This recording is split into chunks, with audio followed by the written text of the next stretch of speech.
موضوع الدرس في أهوال الأشقياء ورد عليهم سورة المعارج تفسير ابن كثير. الحمد لله رب العالمين والصلاة والسلام على أشرف الأنبياء وسيد المرسلين سيدنا محمد وعلى آله وأصحابه أجمعين. اللهم صل على سيدنا محمد وعلى آل سيدنا محمد كما صليت على إبراهيم وعلى آل إبراهيم في العالمين إنك حميد مجيد. أعوذ بالله من الشيطان الرجيم. بسم الله الرحمن الرحيم. فما للذين كفروا قبلك مهطعين عن اليمين وعن الشمال عزين أيطمع كل امرئ منهم أن يدخل جنة نعيم كلا إنا خلقناهم مما يعلمون. فلا أقسم برب المشارق والمغارب إنا لقادرون ألا أن نبدل خيرا منهم وما نحن بمسبوقين. فذرهم يخوضوا ويلعبوا حتى يلاقوا يومهم الذي يوعدون. يوم يخرجون من الأجداث سراعا كأنهم إلى نصب يوفضون خاشعة أبصارهم ترهقهم ذلة ذلك اليوم الذي كانوا يوعدون. قال المؤلف والمفسر رحمه الله تعالى أدام النفع بعلومه وعلومكم في الدارين آمين إلى أن قال يقول تعالى منكرا للكفار الذين كانوا في زمن النبي صلى الله عليه وسلم وهم مشاهدون له ولما أرسله الله به من الهدى وما أيده الله به من المعجزات الباهرات ثم هم هذا كله فارون منه متفرقون عنه شاردون يمينا وشمالا فرقا وشيئا شيعا كما قال تعالى فما لهم عن التذكرة معرضين كأنهم همر مستنفرة فرت من قسورة. اب مفسر رحمۃ اللہ علیہ ان آیات کی تفسیر بیان فرماتے ہیں کہ اللہ تبارک و تعالی نے کفار کی تردید فرمائی جو حضور صلی اللہ علیہ وسلم کے زمانے میں کافر مشرک موجود تھے. وَهُمْ مُشَاهِدُونَ لَهُ انہوں نے خود اپنی آنکھوں سے حضور صلی اللہ علیہ وسلم کو دیکھا اور اللہ نے آپ کو جو ہدایت کا پیغامبر بنا کے بھیجا اور اللہ نے آپ کی تائید کے لیے جو آپ کو معجزات عطا فرمائے دلائل عطا فرمائے وہ سب انہوں نے اپنی آنکھوں سے دیکھا ہے. حضور صلی اللہ علیہ وسلم کے بچپن سے لے کر بعثت نبوت تک ایک ایک لمحہ ان کے سامنے ہے. سارے معجزات سامنے ہیں لیکن اس کے بعد ان کا حال یہ ہے کہ بھاگتے ہیں متفرقون عنہ شاردون بھاگ رہے ہیں کبھی دائیں کبھی بائیں فرقن جماعتیں بن کر غول در غول بھاگ رہے ہیں. جیسے اللہ نے فرمایا فما لهم عن التذکرۃ معرضین ان کو کیا ہو گیا ہے کہ یہ اللہ کی کتاب نصیحت سے بھاگتے ہیں اور ایسے بھاگتے ہیں کہ جیسے جنگلی گدھا جو ہے شیر کو دیکھ کے بھاگتا ہے. وهذه مسوى انه قال تعالى فما للذين كفروا قبلك مهطعين فما لهؤلاء الكفار الذين عندك يا محمد صلى الله عليه وسلم. محطعین مسرعین نافرین من کہا، اللہ نے فرمایا ان کافروں کو کیا ہو گیا ہے جو میرے مدنی کے پاس ہیں کہ جلدی جلدی بھاگتے ہیں، قرآن سننا ہی نہیں چاہتے ہیں۔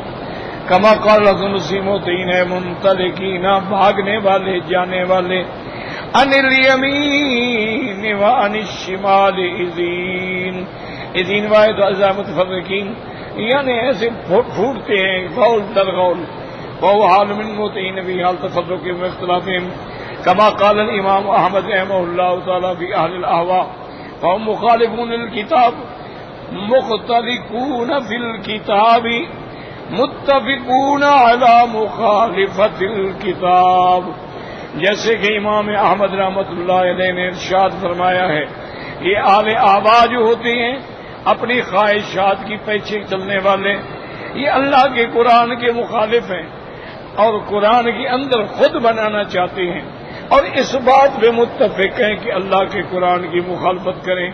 وقال الاوفیین ابن عباس وبعض الذین کفروا قبلک محطعین قال قبلک ینظرون، تو آپ کی طرف دیکھتے ہیں، عن الیمین وعن الشمال اذین، الاذین والعصب من الناس، ایک جماعت، عن یمین وشمال والذین یستہزئون بہ، نعوذ باللہ استہزاء کرتے ہیں۔ وقال ابن جریر حدثنا بشار قال حدثنا ابو عامر قال حدثنا قرن فی قوله عن الیمین وعن الشمال اذین، ای متفرقین یاخذون یمینا وشمالا یقولون ما قال هذا الرجل، بھاگتے ہیں کہ پتہ نہیں یہ کیا کہہ رہے ہیں۔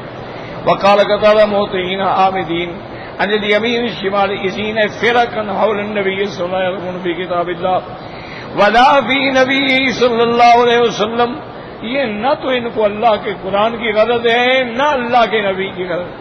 وقال الثوری وشعبۃ وابصر ابن القاسم عیسیٰ بن یونس محمد بن فضیل ووقیع ویحییٰ القطان معاویہ کل من لا بشر مصیب بن رافع عن تمیم بن طرفۃ جابر بن سمرہ رضی اللہ تعالی عنہ ان رسول اللہ صلی اللہ علیہ وسلم خرج علیہم وهم ہلک فقال ما لی اراکم اذین، رواہ احمد ابو داؤد والنسائی احمد بھی۔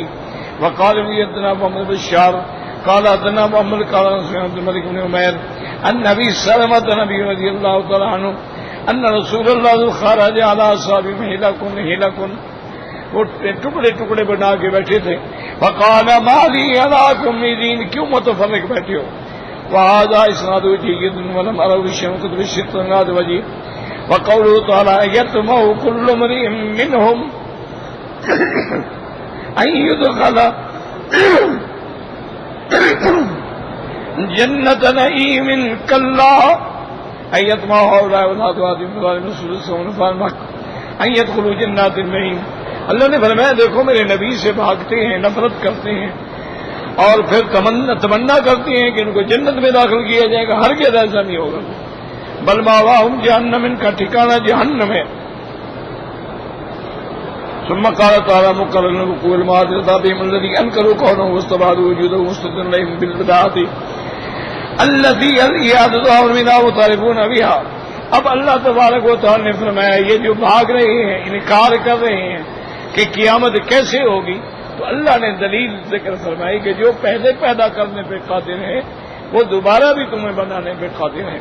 فقال إنا خلقناكم مما يعلمون أي من المني الضعيف ألم نخلقكم من ماء مهين۔ اللہ نے فرمایا کیا یہ نہیں جانتے ہیں کہ ہم نے ان کو ایک گندے پانی سے پیدا کیا ہے؟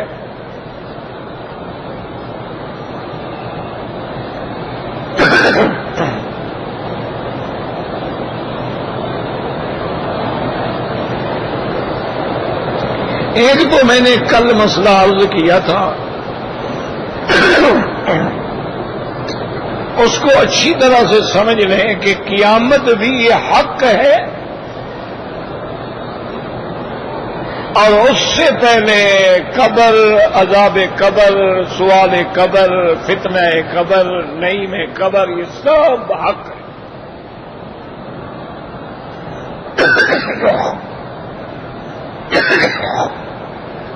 اور اسی طرح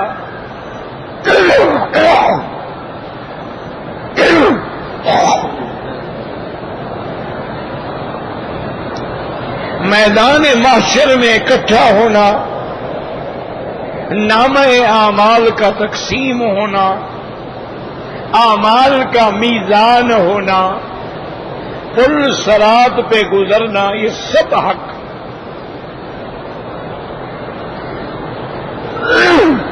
اسی لیے میں نے عرض کیا تھا کہ جہاں تک قبر کا تعلق ہے اس سے یہی دنیا کی قبر ہے۔ جہاں بھی قرآن مقدس میں قبر کا لفظ آیا ہے یہی دنیا کی قبر ہے، اور جہاں بھی حدیث مبارک میں لفظ آیا ہے وہ بھی یہ دنیا کی قبر ہے۔ اللہ نے قرآن میں فرمایا اذا القبور بعثرت، جب قبریں کھولی جائیں گی تو یہی قبر ہوگی۔ اللہ نے فرمایا اماتہ فاقبرہ، کہ ہم انسان کو موت دیتی ہیں اس کے بعد قبر میں وہ دفن ہوتا ہے۔ اسی طرح اللہ نے فرمایا منہا خلقناکم، ہم نے تمہیں اسی مٹی سے پیدا کیا ہے، وفیہا نعیدکم، اور اسی میں تمہیں لوٹائیں گے، ومنہا نخرجکم، اور اسی سے تمہیں اٹھائیں گے۔ اور اسی لیے میرے مدنی پاک نے بھی فرمایا کہ انا اول من ينشق عنه القبر، ساری مخلوق میں سب سے پہلے میری قبر مبارک کھلے گی، تو اس سے مراد بھی یہی قبر مبارک ہے۔ اسی طرح حضور نے فرمایا کہ انہما لیعذبان، ان دو قبر والوں کو عذاب ہو رہا ہے تو وہی دنیا میں قبر ہے۔ اسی لیے حضور نے چھڑیاں منگا کے رکھی، وہ کوئی عالم برزخ میں تو چھڑیاں نہیں منگا کے رکھی گئی، اور امام بخاری رحمت اللہ علیہ نے تو باقاعدہ بات باندھا ہے کہ الجرید علی القبر، کہ قبر پہ چھڑی کا رکھنا، امام بخاری رحمت اللہ علیہ نے باقاعدہ بات باندھا۔ اچھا اب یہ بات تو ہو گئی، اب یاد رکھیں کہ جب عذاب قبر حق ہے تو عذاب کس کو ہوگا؟ اس لیے ہمیں لازماً ایمان رکھنا ہوگا کہ نوع من الحیات، مرنے کے بعد اس جسد کو روح سے تعلق ہوتا ہے تبھی اس پہ عذاب ہوگا۔ اگر روح سے تعلق نہ ہو تو پھر سوال جواب کس سے ہوگا؟ اور باقی رہی یاد رکھیں کہ حیات انبیاء، اس میں تو پوری دنیا کے تمام اہل حق جو ہیں وہ متفق ہیں کہ انبیاء علیہم السلام اپنی قبروں میں زندہ ہیں، اس مسئلے میں کوئی مخالف نہیں ہے، صرف فرقہ کرامیہ ہے، معتزلہ ہیں جو انکار کرتے ہیں، ورنہ تمام اہل سنت چاہے حنفی ہیں، شافعی ہیں، مالکی ہیں، حنبلی ہیں، اہل حدیث ہیں، سب کا اتفاق ہے کہ اللہ نے انبیاء علیہم السلام کے جسد کو محفوظ رکھا، اور پھر اللہ نے اس کا نمونہ بھی دکھلایا۔ اب دیکھیں کہ قرآن پاک کے اندر یہ بات موجود ہے کہ حضرت سلیمان علیہ السلام نماز پڑھ رہے تھے کہ روح قبض ہو گیا، اور پورا 1 سال اسی آسے پہ حضرت کھڑے ہوئے ہیں۔ اس وقت جنات جو تھے یہ مسجد اقصی بنا رہے تھے، اور جنات جو ہیں یہ حضرت سلیمان علیہ السلام کے تابع تھے، وہ دور سے آگے دیکھتے بھی سلیمان السلام تو کھڑے ہوئے ہیں، ہم کام نہیں کریں گے تو پھر سزا ملے گی، پھر جا کے کام شروع کر دیتے۔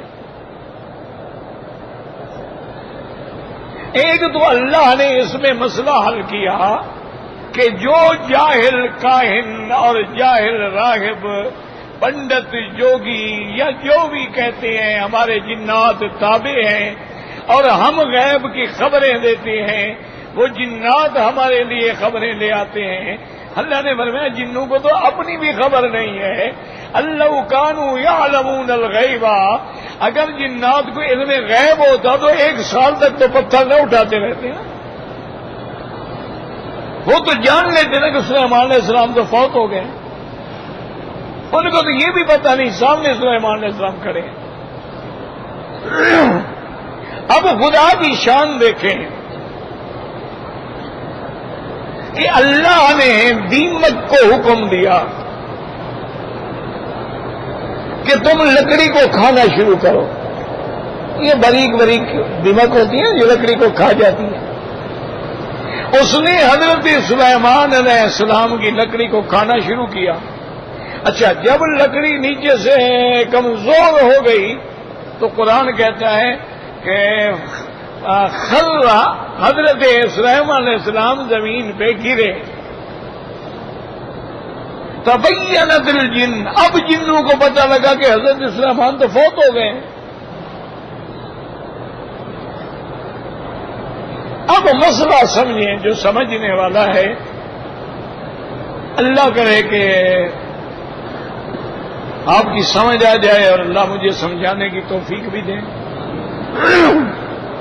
اب دیکھو جی، دیمک ہے، کیڑا مکوڑا تو انسان کے بدن کو زیادہ جلدی کھاتا ہے، لیکن دیمک نے سلیمان علیہ السلام کی لکڑی کو تو کھا لیا، سلیمان علیہ السلام کو ہاتھ ہی نہیں لگایا۔ ان کا جسد محفوظ ہے، تو معلوم ہوا کہ تمام انبیاء کے جسد جو ہیں وہ محفوظ ہوتے ہیں۔ اور دوسری بات یہ ہے کہ قرآن میں یاد رکھو عجیب عجیب اشارات ہوتے ہیں، اور قرآن کے ہر لفظ میں حکمت ہے۔ کیوں؟ اللہ کا کلام ہے۔ اب دیکھیں قرآن مثلاً کہتے ہیں والسارق والسارقۃ فاقطعوا ایدیہما، اللہ نے فرمایا چور مرد ہو یا عورت ان کے ہاتھ کاٹے جائیں۔ والسارق، تو پہلے مرد کا ذکر کیا، والسارق والسارقۃ، چور مرد ہو یا عورت ہو، تو مرد کا ذکر پہلے ہے اور عورت کا ذکر بعد میں ہے۔ اور دوسری جگہ دیکھیں فرمایا الزانیۃ والزانی فاجلدوا کل واحد منہما 100 جلدہ، اللہ نے فرمایا زانیہ عورت ہے یا مرد ہے ان کو 100 کوڑے مارو اگر زنا کریں۔ وہاں عورت مقدم ہے اور مرد مؤخر ہے۔ تو یہاں سے کیا سبق ملا کہ بھئی چوری کرنا جو ہے بڑی بہادری کا کام ہے، یہ مرد زیادہ چور ہوتے ہیں، عورت کوئی ہزاروں میں ایک نکل آئی، لیکن چوری کرنا، مار کھانا، لوگوں کے گھر میں جانا کوئی مذاق تھوڑی ہے۔ تو اس لیے یہاں مرد کا نام مقدم آیا اور زنا میں عورت کو مقدم کیا کہ زنا کا سبب ہی عورت ہوتی ہے، اگر عورت بے حیائی نہ کرے زنا نہیں ہو سکتا۔ تو ہر چیز میں یاد رکھیں ایک حکمت ہے۔ اچھا، یہاں اللہ نے کیا لفظ فرمایا؟ فلما خر یخر، خرا مانا گرنا، لیکن خرا کا لفظ وہاں استعمال ہوتا ہے جہاں کوئی زندہ گرے۔ مردہ کے گرنے پر لفظ خرا کبھی نہیں آتا۔ اب اس کو سمجھیں کہ موسیٰ علیہ الصلوۃ والسلام نے جب اللہ نے کلام کیا تو انہوں نے عرض کیا کہ رب ارنی انظر الیک، مہربانی فرما کے مجھے رؤیت بھی نصیب فرما دے، کلام نصیب فرمایا ہے، دیدار بھی نصیب فرما دے۔ اللہ نے فرمایا لن ترانی، آپ ہرگز نہیں دیکھ سکتے ہو، وَلَٰكِنِ انظُرْ إِلَى الْجَبَلِ، اس پہاڑ پر نظر ڈالو، فَإِنِ اسْتَقَرَّ مَكَانَهُ فَسَوْفَ تَرَانِي، اگر پہاڑ میری تجلی برداشت کر جائے تو تم بھی دیکھ سکو گے۔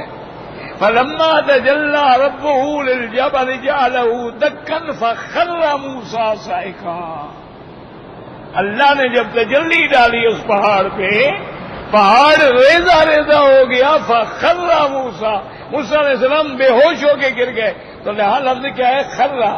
موسیٰ زندہ تھے کہ مر گئے تھے؟ تو لفظ خرّا کا استعمال ہوتا ہی وہاں ہے جہاں زندگی ہو۔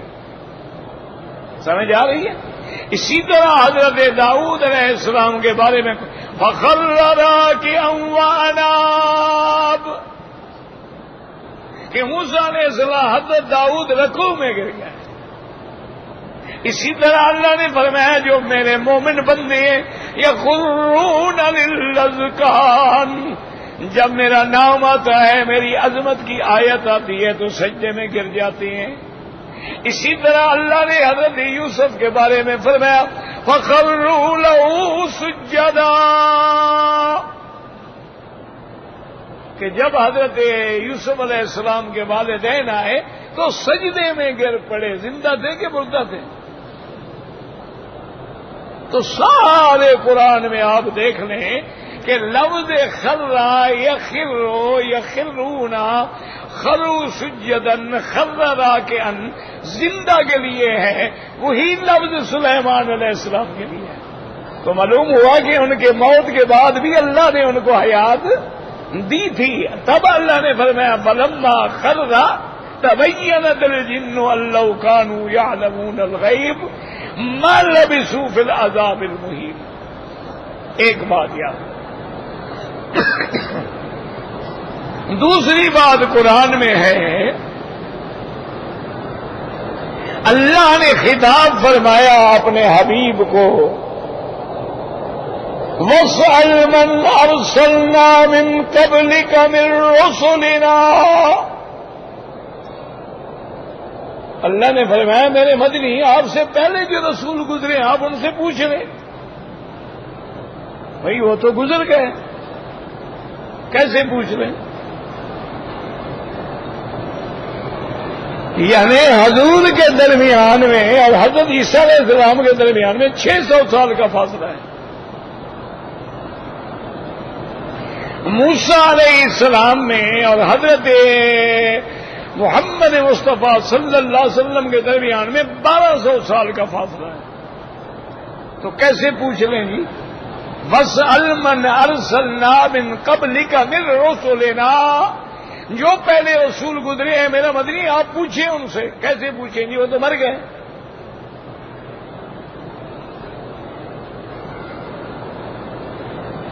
ایک آیت۔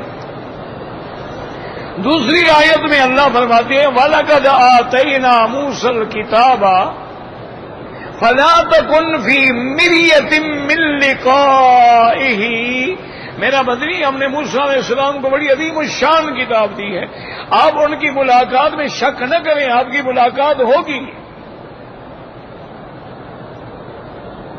بھائی موسیٰ علیہ السلام تو فوت ہو گئے، ملاقات کا کیا مطلب؟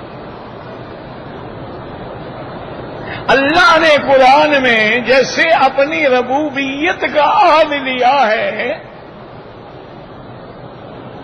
الست بربکم قالوا بلی،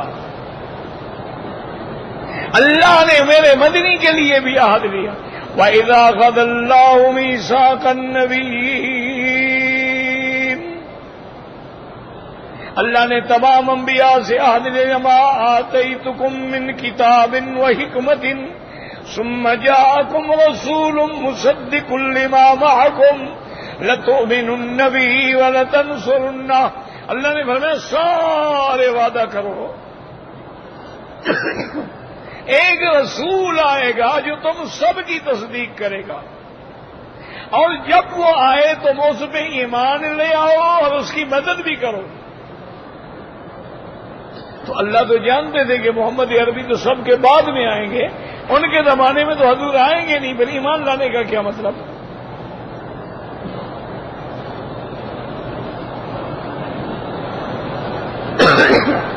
یعنی ان سے اللہ وعدہ لے رہے ہیں کہ جب میرا مدنی محمد مصطفیٰ آئے تو اس پہ ایمان لے آؤ. اور حضور تو سب کے بعد آئیں گے، سارے انبیاء تو گزر گئے،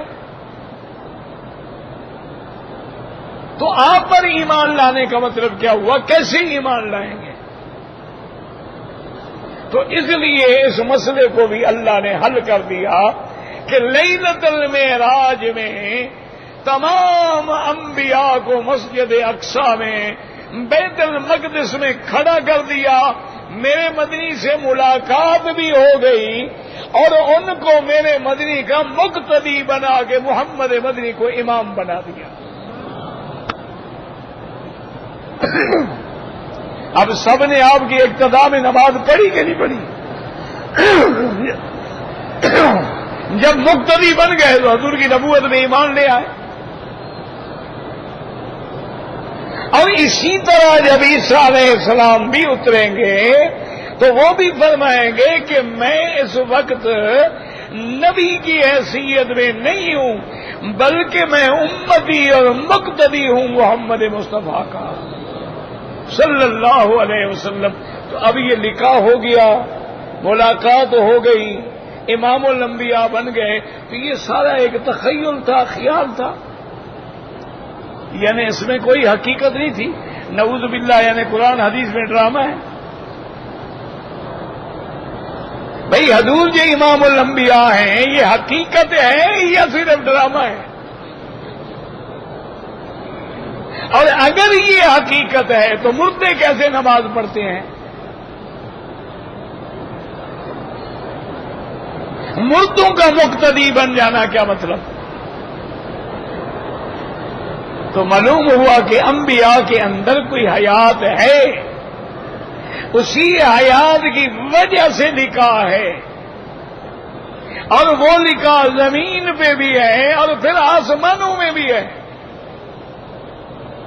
زمین میں اجتماعی ملاقات ہے اور آسمانوں میں انفرادی ملاقات ہے. حتیٰ کہ حضور پاک نے صلی اللہ علیہ وسلم نے فرمایا کہ جب میں 7ویں آسمان پہ گیا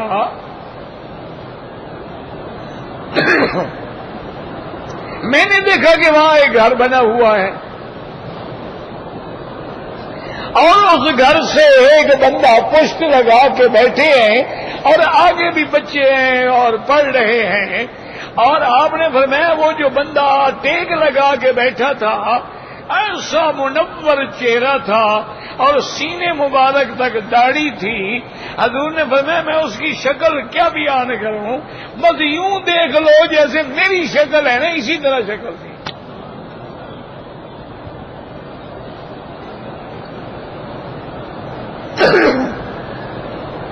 یہ اب جناب حضرت نے، آقا نے، رحمت دو عالم نے جبریل علیہ السلام سے پوچھا کہ جبریل یہ گھر کیا ہے؟ 7ویں آسمان پہ ہے. تو انہوں نے عرض کیا کہ یا رسول اللہ ھذا بیت المعمور، یہ اللہ کا کعبہ ہے اور یہ عین اسی کعبے کے اوپر ہے جو نیچے زمین پہ کعبہ ہے. اگر اللہ اس کو اتارے تو اسی کعبے کے اوپر جا کے بیٹھے گا. اچھا، اور بعض علماء تو کہتے ہیں، یاد رکھیں ایک قول ہے، یاد رکھنا، یہ نہ کہنا کہ حدیث، ایک قول ہے. بعض علماء کہتے ہیں کہ ہر آسمان پہ ایک کعبہ ہے اور ہر زمین میں ایک کعبہ ہے، اور وہ تمام کعبہ جتنا اللہ کا گھر ہے عین اسی گھر کے اوپر ہے. یہ بیت اللہ کہلاتا ہے، وہ بیت المعمور ہے، وہاں اللہ کے فرشتے طواف کرتے ہیں.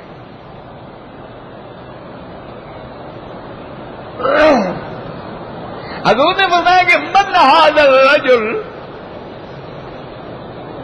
اب ساتھ ساتھ مسئلے بھی سمجھا کرو. اگر نبی عالم الغیب ہو تو اس کو پوچھنے کی ضرورت ہے کہ یہ گھر کون سا ہے؟ عالم الغیب بھی پوچھا کرتی. جو عالم الغیب ہو وہ سوال تو نہیں کرتا. اب حضور نے پوچھا کہ من ھذا الرجل، یہ بندہ کون ہے؟ تو حضرت جبریل علیہ السلام نے عرض کیا کہ ھذا ابوک ابراہیم، میرے محبوب یہ آپ کا ابا ابراہیم ہے، چلیں سلام کریں آپ۔ تو حضور فرماتے ہیں کہ میں نے جا کے سلام کیا، انہوں نے فرمایا مرحبا بالنبی الصالح والابن الصالح، کہ میں اپنے بیٹے کو مرحبا کہتا ہوں۔ تو حضرت ابراہیم اللہ کے کعبے کے ساتھ بیٹھے ہیں، علماء نے یہاں سے مسئلہ نکالا ہے، یاد رکھو فقیہ جو ہوتے ہیں وہ مسئلہ بناتے نہیں ہیں، وہ مسئلہ بتلاتے ہیں، یاد رکھو۔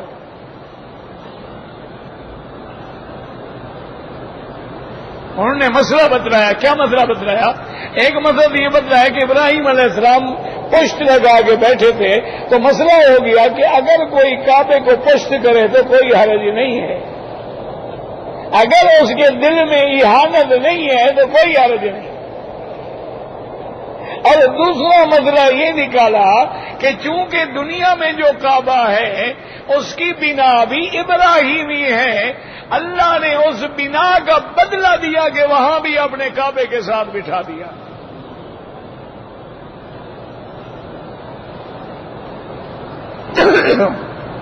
اور یہ سارا لکھا ہے، ملاقاتیں ہیں، تو یہ اگر نوع من الحیات بھی نہیں ہے تو کیسے ملاقات ہوگی؟ تو اس لیے یاد رکھو ساری مخلوق میں افضل انبیاء ہوتے ہیں، ان سے افضل رسول ہوتے ہیں، ان سے افضل اولو العزم من الرسل ہوتے ہیں، اور سب سے افضل محمد مصطفیٰ ہیں صلی اللہ علیہ وسلم۔ اسی لیے اب یہ جو اعتراض کا وہ کہتے ہیں جی قرآن کہتے ہیں انک میت وانہم میتون، قرآن کہتے ہیں آپ تو مر جائیں گے، موت آئے گی، لیکن غور کرو جب جمع کا صیغہ تھا انہم میتون کہ تم سب نے مر جانا ہے تو سب کے لیے اللہ نے فرمایا نہ میرے مدنی کی موت الگ ہے، تمہاری الگ ہے۔ انک میتون، آپ پر بھی موت ہے، لیکن آپ کی موت کا کیا مقابلہ ان کی موت سے؟ اور اس کے بعد صحیح احادیث میں یہ موجود ہے کہ انبیاء اپنی قبروں میں زندہ ہیں، اور یہ بھی موجود ہے زندہ ہیں اور نمازیں پڑھتے ہیں، اور یہ بھی موجود ہے کہ موسیٰ علیہ السلام کو حضور پاک نے دیکھا کہ وہ قبر میں کھڑے ہو کے نماز پڑھ رہے ہیں۔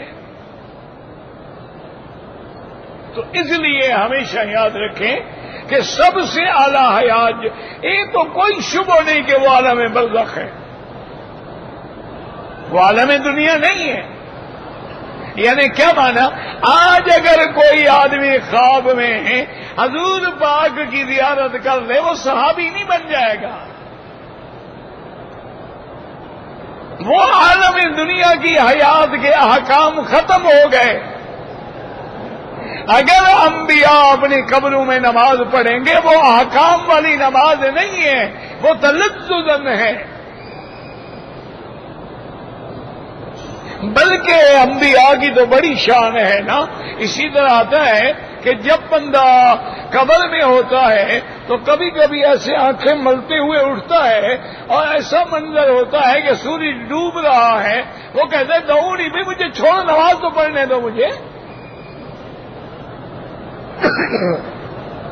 لیکن ایک بات یاد رکھنا، جتنا قرآن و حدیث میں حیات ثابت ہے اس سے نہ ایک قدم آگے بڑھو نہ پیچھے ہٹو۔ جو لوگ حد سے بڑھ گئے ہیں وہ بھی پٹڑی سے اتر گئے ہیں، اللہ معاف کرے، عقیدہ اہل سنت والجماعت سے منحرف ہو گئے، اور جو لوگ حد سے کم ہو گئے ہیں انہوں نے بھی شان انبیاء میں کوتاہی کی ہے. اللہ رحمت فرمائے وہ بھی عقیدہ اہل سنت والجماعت سے نکل گئے ہیں. عقیدہ یہ ہے کہ جو قرآن میں ہے، جو حدیث میں ہے، جو فرمان نبوت میں ہے، بس ہمارا ایمان. تو اس لیے ہمیشہ یاد رکھیں قبر بھی یہی ہوگی، سوال جواب بھی اسی میں ہوگا. اسی لیے حکم ہے کہ اسی قبر پہ کھڑے ہو کے دعا کریں. اور سب سے جو قوت والی حیات ہے وہ انبیاء کی ہوگی. اس لیے حضور فرماتے ہیں کہ جب تم درود شریف دور سے پڑھتے ہو تو مجھے پہنچایا جاتا ہے، اور جب تم میری مزار پہ آ کے پڑھتے ہو تو میں خود سنتا ہوں. صلی اللہ علیہ وسلم. اللہ آپ کو بھی اور مجھے بھی صحیح عقیدے پہ چلنے کی توفیق دے.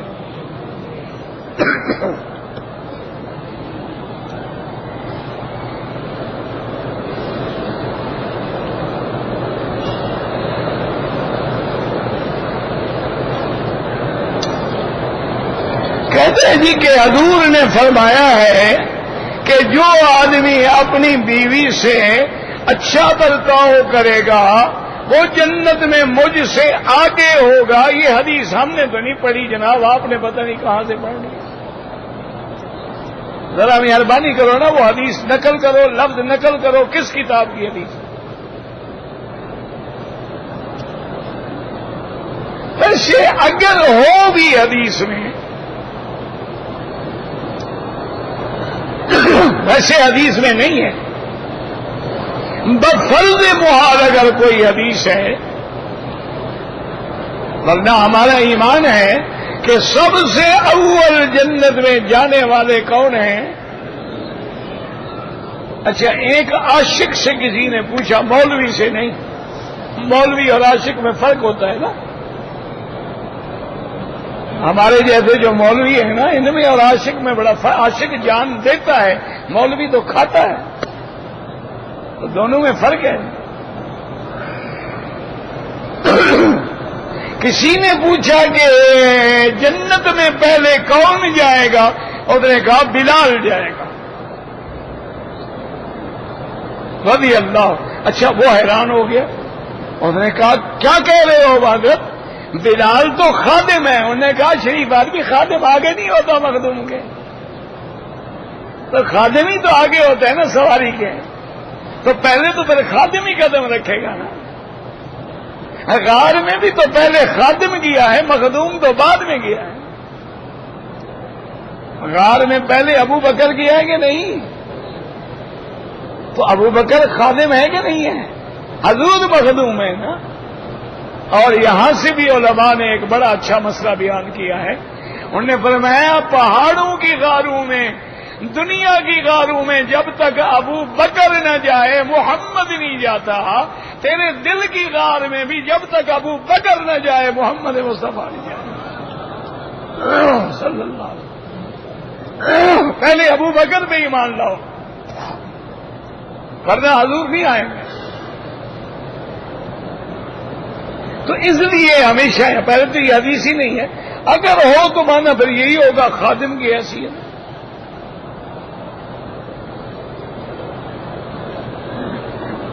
اگر کسی نے عمرے کے بعد حلق نہیں کروایا ہے، جب تک حلق نہیں کروائے گا وہ احرام میں ہے، اور جتنا غلطیاں کرتا جائے گا دم پڑتی جائے گی. فوراً حلق کراؤ اور ایک بکری دم ذبح کرو.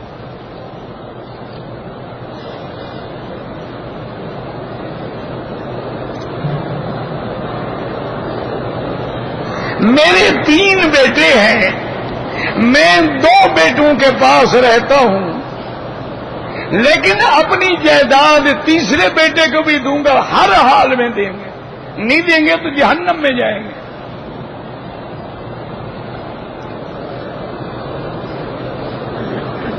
عورت حیض کی حالت میں روزہ نہیں رکھ سکتی. روزہ رکھنا ناجائز ہے.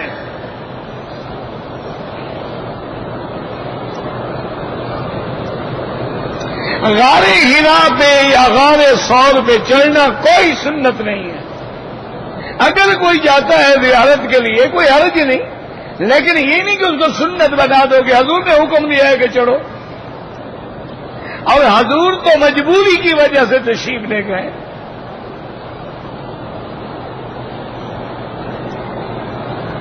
حضرت ابو بکر پہ اور حضرت عمر پہ جو سلام نہ پڑے وہ تو منافق ہے.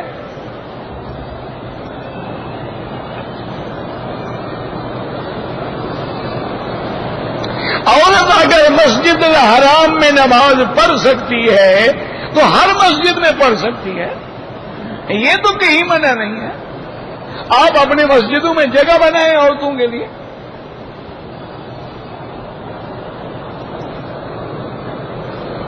اگر کوئی غیر مسلم ہے، کافر ہے، ہندو ہے، وہ ہم سے زمزم کا پانی مانگتا ہے، بالکل دیں. ابو جہل کون سا پانی پیتا تھا؟ کیا خیال ہے آپ کا؟ مکے کے جتنے کافر مشرک ہیں وہ زمزم پیتے تھے کہ نہیں؟ پیتے بھی تھے، پلاتے بھی تھے. زمزم کا انتظام بھی ان کے ہاتھ میں تھا. اور زمزم سے اتنا بڑا عشق تھا، ایک دفعہ سیلاب آیا. سیلاب کی آنے کی وجہ سے خدا کی قدرت یہ دیکھو نا، ایسے پیالہ ہے نا، کعبہ شریف سب سے نیچی جگہ پہ ہے. وہ طرف اونچی ہے، یہ طرف نیچے ہے. اور کعبہ خود ایسے ہے جیسے ایک زمین میں پیالہ رکھا ہو. تو پہلے جتنی بارشیں آتی تھیں اور جو پانی جبل نور سے آتا تھا اور پہاڑوں سے آتا تھا، وہ سارا اسی حرم کے اندر سے گزرتا تھا. ہمیں یاد ہے، ہم نے خود دیکھا ہے، اتنی بڑی سیل آئی تھی کہ یہ جو پنکھے ہیں نا، پنکھوں کو لگ گیا تھا پانی. کعبۃ اللہ کا جو دروازہ ہے یہ آدھا ڈوبا ہوا تھا. اچھا اللہ کی شان دیکھو، اس وقت بھی عاشق تیر کے بھی طواف کر رہے تھے. کعبہ شریف خالی نہیں تھا، اس وقت بھی طواف ہو رہا تھا. اللہ کی شان ہے. یہ تو ہم نے خود دیکھا ہے آنکھوں سے. اچھا جب پانی آتا تھا تو پھر یہ پورے حرم میں مٹی بھر جاتی تھی، باہر کی چیزیں اندر آ جاتی تھی. پھر اس کی صفائی ہوتی تھی اور تمام مکے کے محلے جو ہیں ان پہ تقسیم ہو جاتا تھا کہ یہ علاقہ تم نے صاف کرنا ہے، یہ تم نے صاف کرنا ہے، یہ تم. وہ پھر اب آتے تھے، ماشاءاللہ درود پڑھ رہے ہیں، رجز پڑھ رہے ہیں، شعر و اشعار پڑھ رہے ہیں، اور مٹی کی ٹوکریاں بھر بھر کے اٹھا کے باہر ڈال رہے ہیں، صفائی کر رہے ہیں. پھر کنکریاں نئی بچھائی جاتی تھی. یہ تو اللہ اس حکومت کو جزائے خیر دیں، انہوں نے پوری دنیا کے انجینئر اور ماہرین کو بلایا کہ اس کا حل کرو. اچھا پہلے زمین کی دوز جو ہے ایک بہت بڑی نہر بنائی گئی کہ وہ پانی جب آتا تھا غزے میں تو اس نہر میں داخل ہو کے نکل جائے. اچھا پھر ایسا ہوا کہ پانی نے زور لگایا، ٹرک آ گئے، کاریں آ گئی، وہ اس نہر کے منہ میں آ گئی. انہوں نے منہ بند کر دیا، پانی پھر حرم میں آ گیا. اب حکومت نے ماشاءاللہ جزاہم اللہ خیرا، انہوں نے انتظام کیا ہے کہ جتنی سیل آتی ہے، طائف کی آتی ہے، حدا کی آتی ہے، حدیث شام کی آتی ہے، اسی طرح عرفات کی آتی ہے، جبل نور کی آتی ہے، انہوں نے نہریں بنا کے باہر مکے کے شہر سے بھی باہر راستے بنا کے نکال دیا تاکہ اب وہ اللہ کے حرم میں نہ آئے. تو عبد المطلب کے زمانے میں اتنی زور کی سیل آئی کہ زمزم گم ہو گیا.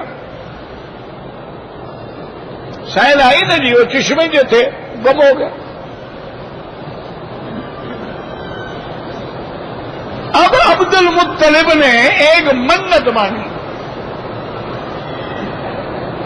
اس نے کہا کہ یا اللہ، اگر زمزم کا کنواں جو ہے اپنی اصلی جگہ پر مجھے مل جائے، کھدائی سے زمزم بھی مل جائے، تو میں اپنے بیٹوں سے ایک بیٹا تیرے نام پہ ذبح کروں گا.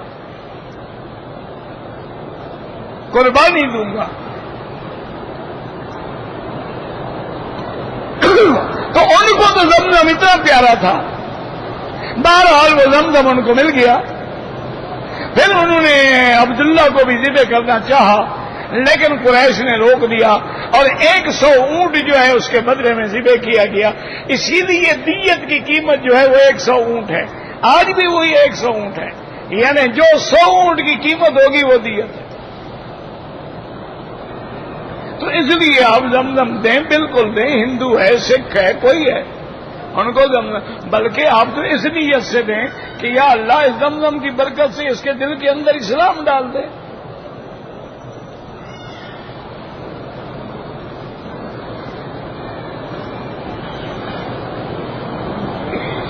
اگر ہمارے 20 لاکھ کا مال تجارت پڑا ہوا ہے، کبھی کم کبھی زیادہ، تو آپ سب کی زکات دیں گے. 20 لاکھ کی زکات ہے 2.5% کے حساب سے.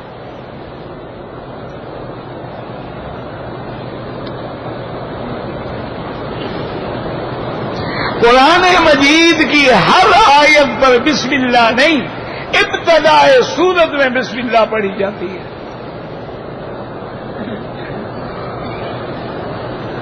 بعض لوگ لیٹ کے ٹانگیں پھیلا کے قرآن مٹی پہ رکھ کے پڑھتے ہیں، بالکل بے ادبی ہے. ادب سے بیٹھیں، ادب سے قرآن رکھیں اور پوری توجہ سے پڑھیں. اگر توجہ نہ ہو تو قرآن پڑھنا بند کر دیں. کہتے جی کہ میں آپ سے بیعت کرنا چاہتا ہوں، میں کوئی پیر ہوں کہ میں بیعت کروں؟ مجھے تو بابا نہ بیعت آتی ہے نہ میں نے کبھی کی ہے. مجھے تو خوش نہ آیا یہ طریقے خانقاہی. بہرحال بیعت کرنا جائز ہے. کوئی اللہ والا بندہ تلاش کرو. میرے جیسے بدکردار کے بیعت کر کے کیا فائدہ ہوگا تمہیں؟ کوئی صالح بندہ تلاش کرو.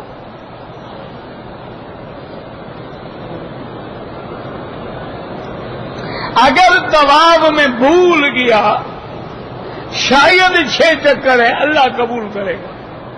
اگر بھول گیا 8 چکر لگا بیٹھا تب بھی کوئی حرج نہیں. بھول گیا ابا آدم بھی بھول گیا، ہم بھی بھول گئے.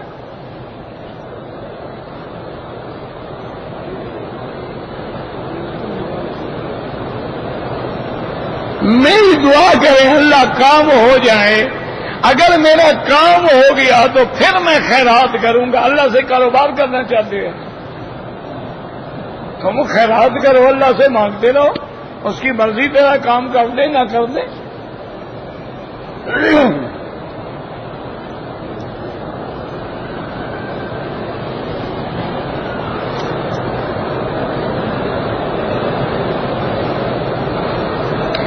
میں نے عمرے کے طواف میں نیت تو کی، ہاتھ بھی اٹھائے، لیکن بسم اللہ اللہ اکبر نہیں کہا. طواف ہو جائے گا.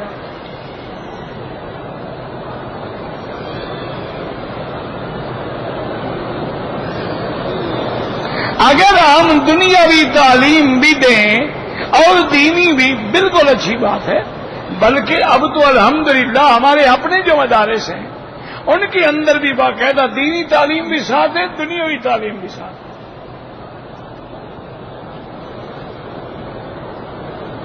کہتے جی کہ مکہ مکرمہ میں آدمی اپنی بیوی سے جماع کر سکتا ہے، تو مکے میں جو بچے پیدا ہوتے ہیں یہ آسمانوں سے گرتے ہیں. عجیب آدمی. ادب آ رہا ہے، مکے کا ادب ہے. ادب کا کیا معنی؟ بھی حلال کھانا بھی چھوڑ دو. یہ اچھا ادب ہے بھائی. اللہ کے بندے دوسرا باہر گزارا ہو سکتا ہے، مکے میں تو گزارا ہی نہیں ہوتا نا، زمزم ہے. اسی لیے تو یہاں 4 بیویاں کرتے ہیں. یہ تو تم ہو جو ایک میں اللہ کی رحمت سے ہوئی، ایک عذاب کافی ہے.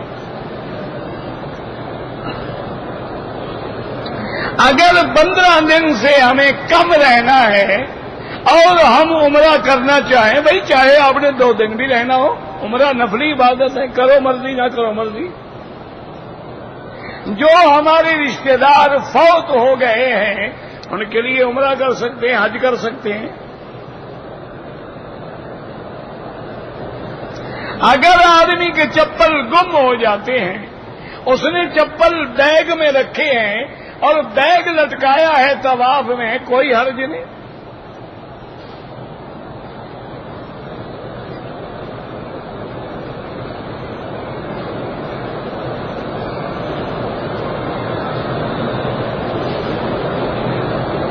کہتے جی کہ سید لڑکی کے ساتھ شادی جو ہے غیر سید کی بالکل ہو سکتی ہے۔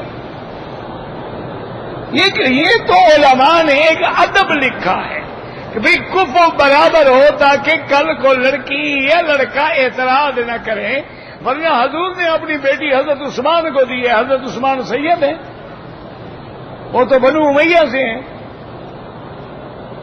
اگر نبی کی لڑکی دی جا سکتی ہے تو ہماری لڑکیاں کیا قیمت رکھتی ہیں؟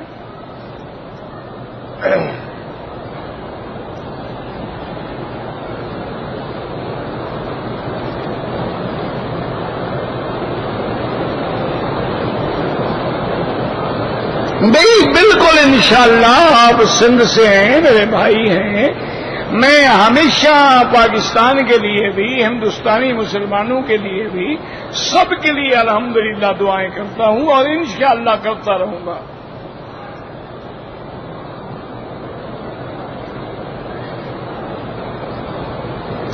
اگر قبرستان کے ساتھ تمہاری زمین ہے، وہاں کوئی قبر نہیں ہے، بالکل گھر بنائے۔ مانا تو یہ ہے کہ قبریں توڑ کے نہ بنائیں۔ قبر توڑنا جو ہے وہ حرام ہے، قبروں پہ چپاؤں رکھ کے چلنا جو ہے وہ حرام ہے، قبر پر ٹیک لگانا جو ہے وہ حرام ہے۔ جیسے انسان کی زندگی میں احترام ہے، ایسے مرنے کے بعد بھی احترام ہے۔ البتہ قبروں کو پختہ بنانا حرام ہے، قبروں پہ روضے بنانا حرام ہے، عمارات بنانا حرام ہے، لیکن قبر ہو، نشان ہو۔ حضرت عثمان ابن مظعون رضی اللہ تعالیٰ عنہ، ان کی قبر کے ساتھ حضور نے ایک پتھر رکھ دیا تھا کہ ہمیں پتہ چلے کہ یہ عثمان کی قبر ہے۔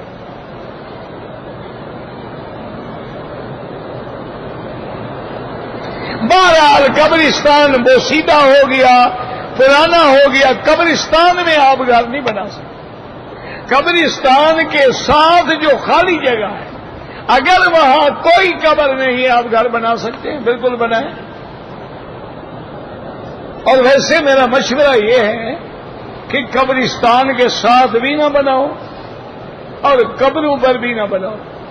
کچھ عرصے کے بعد تمہارے بچے کہیں گے جی مردے رات کو گھر آ جاتے ہیں، اس لیے دور بہتر ہے، خواہ ان کو عذاب میں نہ ڈالو، وہم میں پڑ جائیں گے نا۔ کسی کو کوئی وہم ہو گیا بس جناب پھر تو کام معاملہ پکا ہو گیا، کیونکہ آج کل تو سارا کاروبار ہی وہم پر چلتا ہے، سارا کاروبار جو ہے وہ تخیلات پہ چلتا ہے۔ میرے ایک دوست پیر تھا، بہت بڑا پیر تھا، بہت ہو گئے بیچارے، اللہ مغفرت فرمائے۔ بڑے یعنی جو مشہور پیر ہیں نا ان میں تھا۔ ایک دن میں ان کے شہر سے ویسے گزر رہا تھا، خیال آ گیا، میں نے کہا یار وہ پیر صاحب کا مکان قریب ہے تو وہاں چلتے ہیں، چلو دوپہر کا کھانا بھی پیر صاحب کے پاس کھا لیں گے، گپ شپ بھی کریں گے، کچھ آرام بھی کر لیں گے۔ گرمی تھی بڑی زبردست، ہم چلے گئے۔ دوبارہ پیر صاحب باغ تھا ان کا، محل تھا، محل کے ساتھ باغ تھا، وہ باغ میں بیٹھے تھے، بڑی محبت سے ملے۔ میں نے دیکھا کہ ہر درخت کے نیچے نوجوان لڑکے، اور 100 200 300 لڑکا سب بیٹھے ہوئے لکھ رہے ہیں۔ میں نے پیر صاحب سے پوچھا، میں نے کہا حضرت یہ کیا لکھ رہے ہیں؟ انہوں نے کہا توحید لکھ رہے ہیں۔ انہوں نے اپنے خادم سے کہا کہ لے آؤ، وہ توحید لے آیا، ایسے کو نشان لگے ہوتے تھے۔ وہ ان کا کوئی 15 توحید جو ہے نا مشہور تھا، یعنی یوں گنو تو 15 اور یوں گنو تو 15 اور یوں گنو تو 15، ایسا 15 کہہ رہا تھا۔ میں نے کہا پیر صاحب خدا تجھے ہدایت دے، یہ توحید تم لڑکوں سے لکھواتے ہو اور لوگوں کو توحید دیتے ہو۔ اور اس نے کہا مکی صاحب ہمیں بھی پتہ ہے توحیدوں سے کچھ نہیں ہوتا، لیکن ایک دن میں جو ہم 200 بندوں کو توحید دیتے ہیں، ان میں 10 20 50 جن کے مقدر میں اللہ نے کام لکھا ہے ان کا ہو جاتا ہے، وہ تو ہمارے پکے مرید ہو گئے نا۔ اور جن 150 کا نہیں ہوا، ہم نے کہا بھی تم وہاں بھی ہو، مولوی مکی کی تقریر سنتے ہو اس لیے اثر نہیں ہوا۔ انہوں نے کہا جناب کاروبار ہے، یہ تو بزنس ہے، تجارت ہے، کون سے طویل اور کون سی بزرگی؟ انہوں نے کہا مکی صاحب یہ سب جھوٹ کا پلندہ ہے، ہمیں تکلیف ہوتی ہے فوراً ہم ڈاکٹر کے پاس جاتے، ہمارے طویل ہمارے کام کیوں نہیں آتے؟ انہوں نے کہا میں جانتا ہوں یہ کچھ بھی نہیں ہے، فریب ہے، دھوکہ ہے، لیکن ہمارا چلا آ رہا ہے سلسلہ، کیا کریں؟ اور لوگ آتے ہیں طویل تو دے، وہی طویل دشمنی کے لیے، وہی محبت کے لیے، وہی نکاح کے لیے، وہی طلاق کے لیے، وہی ایک ہی طویل ہے، دے رہے ہیں حضرت، سب کو دے رہے ہیں۔ میں نے کہا یار کسی کا کام تو مقدر میں ہوتا ہے، اور جس کا ہو گیا اس نے کہا جناب کمال ہے، حضرت سے طویل لے کے آیا، دوسرے دن میرا کام ہو گیا، اور جس کا نہیں ہوا وہ ہمارے پاس ہے، حضرت طویل دیا تھا کام نہیں ہوا۔ ہم نے کہا تو مولوی مکی وہابی کی تقریریں سنتے ہو نا، پھر تمہارا کام کیسے ہوگا؟ تم مولوی مکی کے پاس جاؤ۔ ہاں ہنس ہنس کے میں نے کہا اچھا ابھی تم کھانا بھی کھلاؤ گے کہ نہیں؟ میں کہا نہیں آپ کو تو میں ہر حال میں کھلاؤں گا۔ میں نے کہا اب یہ بھی بتا دینا کہ وہ کھانا مریدوں کے مال سے تو نہیں ہے۔ کہتے کیوں؟ میں نے کہا وہ تو حرام ہے۔ کہتے خدا ہدایت دے کیسے حرام؟ میں نے کہا تم غریب ہو صدقہ لیتے ہو، تم غریب ہو ان سے زکات لیتے ہو، تم کروڑوں پتی آدمی ہو، اگر مجھے کھانا کھلانے تو اپنے پیسوں سے کھلاؤ تو مہربانی، ورنہ میں نہیں کھاتا۔ انہوں نے کہا یہ مجھے تو پتہ نہیں، ہم نے کبھی کو جدا کیے، الگ الگ رکھے، مال ملا ہوا ہے لیکن میں حلال کی نیت سے کھلاؤں گا تمہیں۔ ہمارا دوست تھا بیچارہ، اللہ اس کی قبر پہ رحمتیں فرمائے، بہت بڑے بزرگ تھے، بہت بڑے خاندان تھا، اللہ نے اس کی توبہ بھی قبول کی، حج پہ آیا توبہ کی، واپس گیا فوت ہو گیا۔ ربنا تقبل منا انك انت السميع العليم وتب علينا انك انت التواب الرحيم اللهم اشفنا واشف مرضانا ومرضى المسلمين۔ یا اللہ بیماروں کو شفا عطا فرما، یا اللہ اس عاجز کی بیماریاں دور فرما، یا اللہ اپنے دین کا کام کرنے کے لیے ہمت قوت طاقت عطا فرما، ساری ظاہری باطنی روحانی جسمانی پریشانیاں دور فرما، یا اللہ اولادوں کی اصلاح فرما دے، یا اللہ ہمارے اعمال کی اصلاح فرما دے، ہمارے اقوال کی اصلاح فرما دے، ہمارے افعال کی اصلاح فرما دے، ہمارے اصحاب کی اصلاح فرما دے، ہمارے بچوں کی اصلاح فرما دے، ہماری بیویوں کی اصلاح فرما دے، ہماری بچیوں کی اصلاح فرما دے، حضور کی امت کی اصلاح فرما دے۔ اللہم ارحم امت محمد صلی اللہ علیہ وسلم، اللہم اغفر امت محمد صلی اللہ علیہ وسلم، اللہم استر امت محمد صلی اللہ علیہ وسلم، اللہم اجبر امت محمد صلی اللہ علیہ وسلم۔ ربنا آتنا فی الدنیا حسنة وفی الآخرة حسنة وقنا عذاب النار۔ صلی اللہ تعالی خیر خلقہ سیدنا محمد وعلی آلہ وصحبہ اجمعین۔ اللہم صل علی سیدنا محمد وعلی آل سیدنا محمد۔